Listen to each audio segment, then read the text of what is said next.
you all. It's my pleasure to be speaking with you today.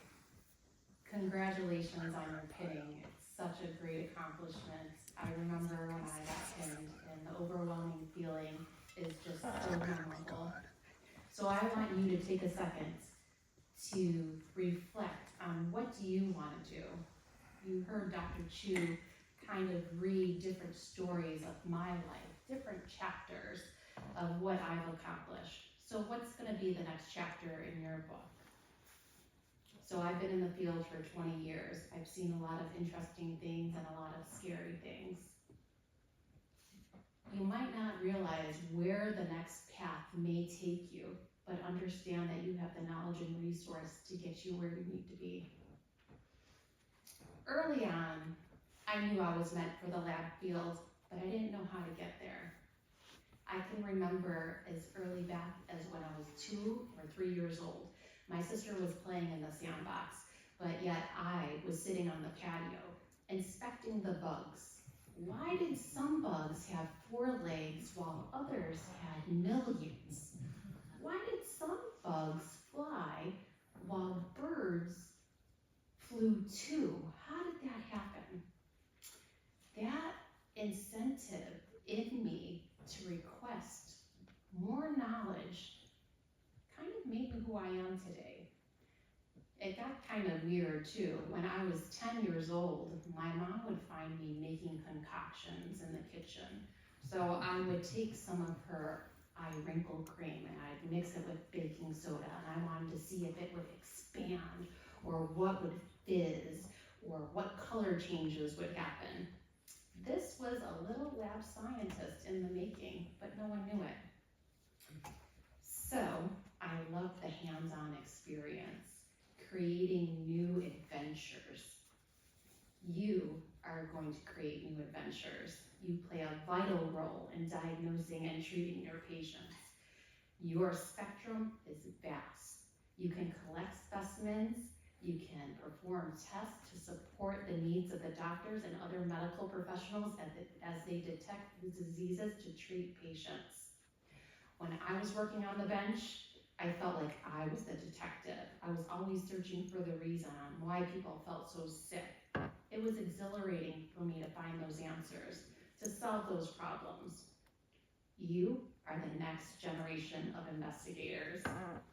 Find those clues, uncover those answers, help create a better diagnosis for your patients. Without you, the providers are only guessing. I can remember my first diagnosis of malaria. What a cool thing, it looks just like it does in the book. You will be doing the exact same thing. Looking at Cabot rings to see, does this patient have anemia? Or even diagnosing a new cancer. I can specifically remember a 6-year-old female girl that I was looking at for CBC, and I had to diagnose a new ALL. It was terrifying, but yet it was rewarding because I knew I'm giving that patient a chance to live her life.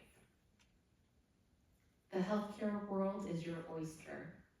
You can choose to specialize in whatever area you choose, from phlebotomy to core lab, fertility studies, immunology, genetics, histology, microbiology. You can even become a service field engineer and help the CLSs and MLTs in the acute care setting troubleshoot their instruments. As the medical field continues to grow, there are more and more opportunities for you to specialize if you choose to. Your expertise is limitless. You may wonder, how can I impact patient care if I already have not mentioned it? Let me share a story with you. As it was mentioned, in 2003, I became a CLS. 2006, I started working at Northwestern Memorial Hospital in Chicago. A significant event happened to me that changed my outlook on life, on how to become a CLS, and why was I here. Sometime around 2008, a woman entered Northwestern Memorial for a procedure. After the surgery, The doctor came out, spoke to the family, said everything went well. She was discharged. About 5 days later, she was recovering from her procedure at home. She stated that she had tremendous pain all over her whole body. She was rushed to the nearest community hospital. She was sat in ER for multiple hours. They finally diagnosed her with an obstructed bowel. The doctors weren't sure if she was going to live. They didn't have the capacity to treat her at that hospital. She had to be rushed to Northwestern Hospital in downtown Chicago. They fixed her bowel obstruction. As she was recovering in ICU, she leaned over to scratch her foot. She smelled like septic water, fecal matter. She thought a drain in her room was maybe overflowing, maybe a toilet was overflowing. She asked the people in her room, "Do you smell that?" They said no. She looked down and she realized that the gown was actually wet. She was very medicated. She lifted up her gown and she realized where the incision was, fecal matter was seeping out. At this point, she realized something was dramatically wrong. The doctors ordered a procalcitonin. She was in complete sepsis. The doctors rushed her to the OR and performed an abdominal washing. They found 7 perforations in her bowels. Several days later, she was recovering in ICU. She began to have a difficult time breathing. More procedures were to be completed. It turns out that the fecal matter actually infiltrated her left lung. The doctors took her into another procedure. They inserted a chest tube by spreading her ribs and not having her sedated.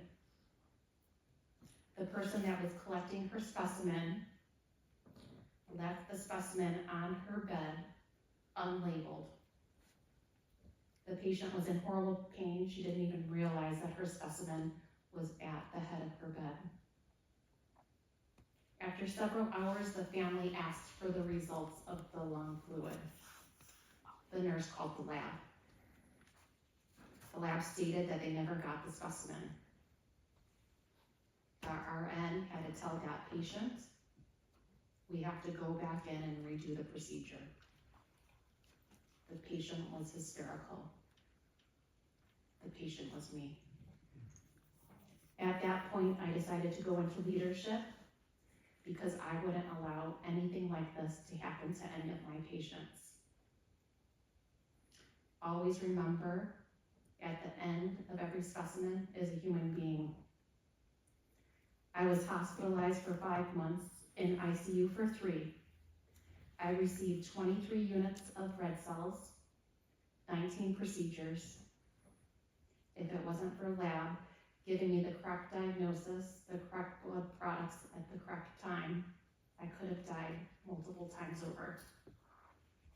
That is just one chapter in my life. Your next chapter is just beginning. Take pride in how far you've come. Have faith in how far you'll go. But don't forget to enjoy your journey. Life is precious.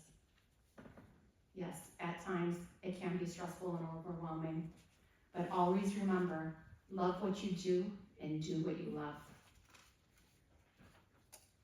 I would like to personally thank you for being the next generation of heroes. Yes, you are a hero in my eyes. You will always take care of someone's loved one. Knowing that you impact patient care and the patient's futures with your skills and knowledge that you've obtained over the past several years, you have the tools in your tool belt to make you successful. This is not my first career. My first career is I was a child therapist. I entered into lab world, so I'm gonna put my therapist hat on right now. I'm gonna give you some words of wisdom. I can guarantee that you will thrive thrive in whatever path you choose, just as long as you have passion in your heart and remember to take care of yourself. Over the past 2 years, we as lab professionals have realized that burnout is true.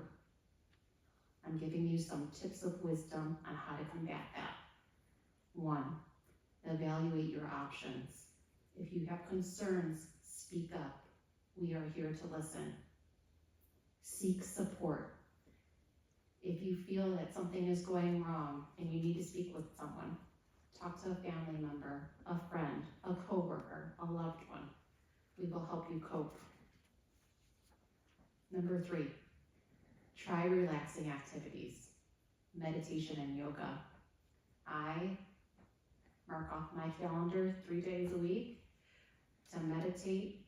If I need to recenter myself, if something's going sideways in the lab, I always take time. Number 4, exercise. If you're stressed out at work, a good walk around the building always helps. 5, get sleep. At least 6 hours, please. 6, be mindful. Acknowledge the feelings that you're feeling. They're real. It's okay to have feelings. Just know how to cope with them. Now, I'd like to share some words of wisdom that I like to live by, and I hope you can find some key takeaways. Keep pursuing your dreams, even in difficult times. Always remember to make sure that you feel fulfilled at work. I love to have fun at work, but when things get serious, I get serious. If you fail, never give up, because fail, F-A-I-L, means first attempt in learning. Believe me, over the years, I've made a lot of mistakes. I still make mistakes. We're not 100% all the time, and it's okay. End is not the end. E-N-D means effort never dies. When one door closes, another one will open. If you get no as an answer, just remember N-O means next opportunity. Emerson wrote, what lies behind us and what lies below us are small compared to what lies within us. Good luck in your next chapter. I'm so proud of all of you. I wish you the best at being the best hero you can be for someone that may never get to meet you. Thank you for what you've done.